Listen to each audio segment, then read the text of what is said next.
Let's turn now to Capitol Hill, where Senate Republicans blocked a bipartisan border security bill brought forward by Democrats. It all comes as election politics are heating up, and Republican frontrunner former President Trump is focusing his campaign against President Biden on the chaos at the southern border. NBC News congressional correspondent Julie Tsirkin joins us on this now. Earlier this year, Julie, Republican Senator James Lankford told NBC News this was, quote, the most conservative border security bill in 4 decades. Senator Lankford was a co-author on the bill, but even he voted no yesterday. Why are we seeing such a stark change here? Yeah, not just Senator Lankford. Good morning, guys. Also Senator Sinema, who was the independent senator who helped negotiate this proposal. She said it's because now Democrats are playing politics. You'll remember back in February, she accused Republicans who blocked the bill then of accusing politics and doing the same. But Democrats said, led by Senator Schumer, that they put this on the floor so that they could test Republicans once again to come and compromise on legislation. You'll remember that former President Trump actually led to Republicans blocking it back in February.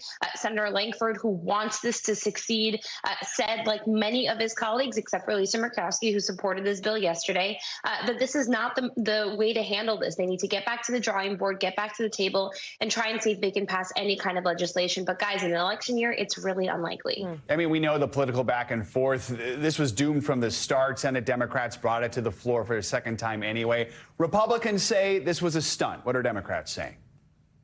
Exactly. Leader Schumer held a press conference yesterday, for example, right after this failed again. He said, look, Republicans don't have any other proposals to put forward. They should be able to come to the table and agree on compromise legislation that many Democrats conceded go very far in the direction of Republicans. This is the most conservative border legislation that we've seen on Capitol Hill in a very long time. Here's a little bit more of what Leader Schumer said yesterday. Look, first, we're going to keep trying this year because we believe this is so important. And as was said, the Republicans don't have any explanation why they voted no. This was a bill they all supported, comprehensive immigration reform. That's a passion for me. Leader Schumer, they're vowing to continue and try to put this piece of legislation on the floor. Again, we do expect it to be blocked every single time. Yesterday, guys, even a handful of Democrats ended up voting against this. Those are the more progressive lawmakers who are part of the Hispanic caucus, who acknowledge that this is a proposal they would have agreed to months ago when it was linked to foreign aid, but say, look, this goes very far in the direction of Republicans. And that's in some ways the point that Democratic leadership wanted to make, saying neither side is 100% happy. That's how you know it's a good compromise. So, Julie, you've been reporting on this, though, too, right? That at the backdrop of all that you were just explaining, at the same time, the Biden administration is finalizing details of a new executive action that could allow the president to temporarily shut down immigration at the U.S.-Mexico border. What's going on there? What does the administration need to get that in place, and how does that impact what we were just discussing?